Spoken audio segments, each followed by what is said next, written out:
RJD टूटी, तेजस्वी बने सबसे बड़ा कारण। नतीजों के बाद फूट फूट कर रोए लालू के लाल। बिहार के नतीजों में एनडीए की बल्ले बल्ले हो गई और लालू का तेजस्वी को सीएम बनते देखने का सपना टूट गया। लेकिन सबसे बड़ा सवाल यह है कि क्या तेजस्वी ने अपने साथ साथ पूरी आरजेडी पार्टी को डुबोने का काम किया।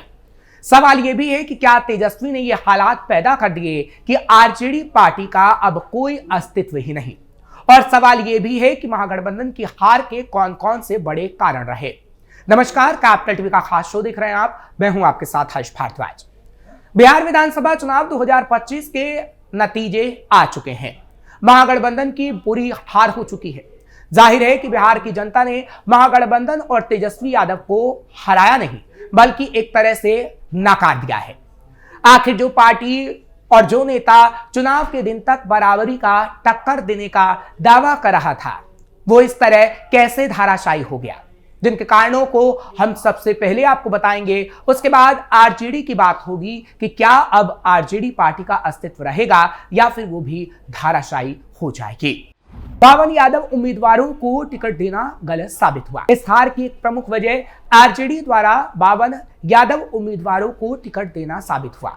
यह फैसला न केवल जातिवादी छवि को मजबूत कर गया, बल्कि गैर यादव वोट बैंक को दूर भगा गया। बिहार की राजनीति जाति पर टिकी है, जहां यादव 14% आबादी आरजेडी का कोर वोट बैंक है। लेकिन 52 टिकट यादवों को देने से पब्लिक को यादव राज की गंध आने लगी, जिसके चलते अगड़े और अति पिछड़े महागठबंधन से दूर हो गए। आरजेडी ने कुल 144 सीटों पर उम्मीदवार उतारे, जिनमें 52 यादव थे, जो कुल प्रत्याशियों का लगभग 36% था। यह संख्या 2020 के 40 से बढ़ी, जो तेजस्वी की यादव एकीकरण रणनीति का हिस्सा थी। महागठबंधन में सीट शेयरिंग के तहत आरजेडी को 143 सीटें मिली थी। हो सकता है कि आरजेडी को यादव सीटों पर अच्छी सफलता मिल जाए, ऐसा तेजस्वी ने किया, पर ओवरऑल ये नुकसान कर गया। बीजेपी ने प्रचार में आरजेडी का यादव राज का नैरेटिव चलाया, जो शहरी और मध्यम वर्ग में गूंजा। तेजस्वी ने अगर 30 से 35 यादव टिकटों तक सीमित रखा होता तो कुर्मी कोयरी वोटों का हिस्सा 10 से 15% बढ़ सकता था, जैसा अखिलेश यादव ने 2024 के लोकसभा चुनावों में किया था। उन्होंने केवल 5 यादव प्रत्याशियों को मैदान में उतारा, बाकी पिछड़ी जातियों और सवर्णों को वोट देकर उन्हें अपना बना लिया।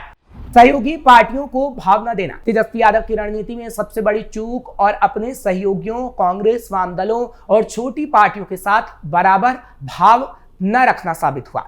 सीट शेयरिंग विवादों ने गठबंधन को कमजोर किया और तेजस्वी के आरजेडी सेंट्रिक अप्रोच ने विपक्ष को बांट दिया।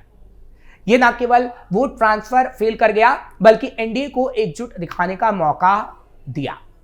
कांग्रेस ने गारंटी मैनिफेस्टो पर जोर दिया, लेकिन तेजस्वी ने नौकरी देंगे को प्राथमिकता दी, जो सहयोगियों को चुभा।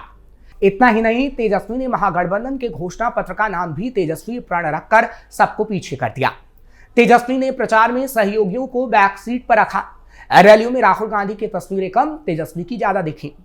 तेजस्वी का अपने वादों का ब्लूप्रिंट नहीं दे पाना। तेजस्वी की सबसे बड़ी चूक ये रही कि वो वादों का ब्लूप्रिंट नहीं दे पाए। वादे तो बहुत कर दिए, लेकिन कैसे पूरा करेंगे ये नहीं बता पाए। हर घर को एक सरकारी नौकरी, पेंशन, महिला सशक्तिकरण और शराबबंदी की समीक्षा जैसे वादे तो किए, लेकिन फंडिंग, कार्यान्वयन योजना या समयबद्ध ब्लूप्रिंट के अभाव ने वोटरों में अविश्वास पैदा किया। हर घर को सरकारी नौकरी पर वो खुद जवाब नहीं दे सके। हर रोज कहते रहे कि बस अगले 2 दिन में ब्लूप्रिंट आ जाएगा, पर चुनाव बीत जाने के बाद भी वो नहीं आया, जिससे लोगों में विश्वास घटा और नतीजा आपके सामने रहा। महागठबंधन का मुस्लिम परस्त छवि बन जाना। महागठबंधन की मुस्लिम परस्त छवि तेजस्वी यादव की हार का बड़ा कारण बनी। मुस्लिम बहुल सीटों पर तो आरजेडी या महागठबंधन के अन्य सहयोगियों की जीत संभव होती, पर पूरे प्रदेश में इसका नुकसान हुआ। खुद यादव जाति के वोट कई जगहों पर आरजेडी को नहीं मिले।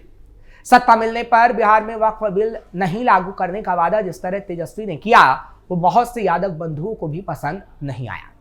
बीजेपी ने लालू यादव के संसद में वक्फ बिल के अत्याचार के खिलाफ दिए भाषण को खूब वायरल कराया, जिसका फायदा उसे बखूबी मिला और बीजेपी सबसे बड़ी पार्टी बनी। लालू यादव की विरासत को लेकर तेजस्वी की दोहरी रणनीति। तेजस्वी यादव अपनी सबसे बड़ी पूंजी लालू प्रसाद यादव की राजनीतिक विरासत को संभाल नहीं पाए। उन्होंने सार्वजनिक रूप से लालू की विरासत का समर्थन किया, सामाजिक न्याय की बात की, लेकिन चुनावी पोस्टर्स और बैनर्स में लालू की छवि को पीछे ढकेल दिया। इससे वोटरों में यह संदेश गया कि तेजस्वी अपनी ही राजनीतिक जड़ों से झिझक रहे हैं। प्रधानमंत्री नरेंद्र मोदी ने भी गोपालगंज रैली में इसी बिंदु को पकड़कर कहा कि तेजस्वी अपने पिता के पाप छिपा रहे हैं। तेजस्वी जंगलराज की छवि से दूर रहना चाहते थे और सामाजिक न्याय की छवि साथ रखना चाहते थे। इस दोहरेपन ने जनता को और ज्यादा कंफ्यूज कर दिया। अपने पिता लालू प्रसाद को लेकर कंफ्यूज रहे तेजस्वी। जैसा कि हम आपको बता रहे हैं कि तेजस्वी ने लालू की विरासत को अपनाया लेकिन पोस्टर में भी उनकी तस्वीर को छोटा कर नई पीढ़ी को क्या दिखाने की कोशिश की, ये समझ में नहीं आया। ये दोहरी नीति उल्टी पड़ गई। प्रधानमंत्री नरेंद्र मोदी लगातार रैली में कहते रहे कि तेजस्वी लालू के पाप को छिपा रहे हैं। तेजस्वी ने लालू के सामाजिक न्याय एजेंडे को अपनाया, लेकिन जंगल राज छवि से डरकर दूरी बनाई। पोस्टर में लालू को कोने में ठूसना उनका अपमान ज्यादा था। तेजस्वी का हर घर सरकारी नौकरी का वादा नहीं चला। महागठबंधन के सीएम पद के उम्मीदवार तेजस्वी यादव ने अपना पूरा चुनाव प्रचार अभियान सिर्फ और सिर्फ बेरोजगारी हटाओ के इर्द गिर्द रखा, जो काम नहीं आ पाया। बिहार के हर घर में सरकारी नौकरी देने का वादा तो किया, और तो और तेजस्वी ने युवाओं को अपने पक्ष में करने के लिए सोशल मीडिया पर बड़े कैंपेन चलाए, लेकिन वो कैंपेन काम नहीं आ पाया। युवा संकल्प पत्र लेकर आए। तेजस्वी ने दावा किया था कि बिहार के युवाओं ने 20 साल की नीतीश सरकार को हटाने के लिए वोट किया है, लेकिन अब ये बातें झूठी साबित हो रही हैं जब नतीजे सामने आ चुके हैं। सहयोगियों के साथ बराबरी का व्यवहार ना कर पाना। हम बार बार ये कह रहे हैं कि महागठबंधन ने सहयोगियों के साथ बराबरी की बात कभी नहीं की। तेजस्वी यादव ने, जैसे प्रधानमंत्री नरेंद्र मोदी ने कहा कि कनपट्टी पर बंदूक रखकर ये कहलवाया कि मैं ही सीएम उम्मीदवार हूं, वो कांग्रेस को भी पसंद नहीं आया। और वाम दल की अगर बात करें तो वाम दल भी तेजस्वी से खासा नाराज होता हुआ नजर आया था। यानी एकजुटता पर लगातार सवाल खड़े हो रहे थे, और चुनाव तक हमने देखा कि महागठबंधन में किस तरीके से कलह रही, क्योंकि तेजस्वी अपने आप को ही सामने रखने की कोशिश कर रहे थे और अपने आप को ही दिखा रहे थे कि वो ही महागठबंधन के सीएम उम्मीदवार हैं और आगे आने वाले समय में सीएम बनेंगे। जब इन सब चीजों को जबरदस्ती किया गया तो ना तो ये वाम दल को पसंद आया और ना ही कांग्रेस को पसंद आया। नतीजा ये रहा कि महागठबंधन की छवि बहुत खराब बनकर सामने आई और उसमें तेजस्वी की छवि बहुत खराब बनकर सामने आई और आरजेडी बहुत पिछड़ गई। पिछले चुनाव जितना वोट प्रतिशत फिर भी क्यों हारी आरजेडी को पिछले चुनाव के बराबर वोट शेयर ही मिला है, लेकिन उनके उम्मीदवार सीटें नहीं जीत पाए। पिछले चुनाव में आरजेडी का वोट प्रतिशत 23% था, जो इस चुनाव के समान ही है। फिर भी आरजेडी पिछड़ती नजर आई। पिछली बार 23% वोट के साथ तेजस्वी ने 75 सीटें जीती थी, लेकिन इस बार उतना ही वोट प्रतिशत होने के बावजूद आरजेडी सिमटती नजर आई और उससे आधी सीट भी नहीं ले पाई जितनी उसने 2020 में जीती थी। सीट बंटवारे में देरी और भरोसे की कमी। पूरे चुनाव में महागठबंधन खेमे में राजद ही राजद दिखा। राजद ने चुनाव प्रचार को स्वयंभू अंदाज में आगे बढ़ाया। राजद, कांग्रेस और वाम दलों के बीच अंदर खाने जो भरोसे की कमी दिखी थी वो तस्वीरों में भी नजर आ रही थी। जब तेजस्वी और राहुल लगातार रैली तो करते थे, लेकिन राहुल मूक दर्शक बनकर बैठे रहते थे और तेजस्वी की तरफ से लगातार कभी वक्त कानून को लेकर बात कही जाती थी तो कभी वोट चोरी की बात कही जाती थी, जो लोगों को पसंद नहीं आया कि महागठबंधन तो बना है, लेकिन राहुल तेजस्वी आखिर एक भाषा क्यों नहीं बोल रहे हैं। और तेजस्वी यादव उसी भरोसे को हासिल करने में असफल रहे जो वोटरों को अपने पक्ष में कर सकता था। यानी महागठबंधन का वो भरोसा जो तेजस्वी दे सकते थे वो तेजस्वी ने नहीं दिया। अगर राहुल तेजस्वी एक होते और महागठबंधन में ऐसे फूट ना पड़ती तो शायद नतीजा आज कुछ और होता। एनडीए का एकजुट चेहरा, मोदी फैक्टर और नीतीश पर भरोसा। चलिए, तो बात हुई महागठबंधन की, लेकिन जाने से पहले एनडीए की जीत का कारण भी आपको बताते चले जाते हैं, क्योंकि एनडीए ने जो मेहनत की है वो रंग लाई है। दरअसल एनडीए ने सीट शेयरिंग और प्रचार में एकजुटता दिखाई थी। तेजस्वी की तरह बिल्कुल भी तस्वीर एनडीए में नजर नहीं आई। प्रधानमंत्री नरेंद्र मोदी की रैलियों ने एनडीए को मजबूत नैरेटिव दिया।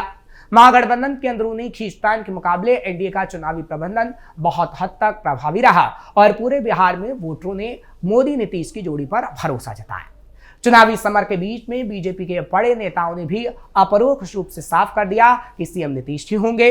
इस एकजुटता ने एनडीए पर बीजेपी का भरोसा बढ़ाया और नतीजा आपके सामने रहा कि बीजेपी आज सबसे बड़ी पार्टी बनकर उभरी है और एनडीए ने अपनी जीत को सुनिश्चित किया है।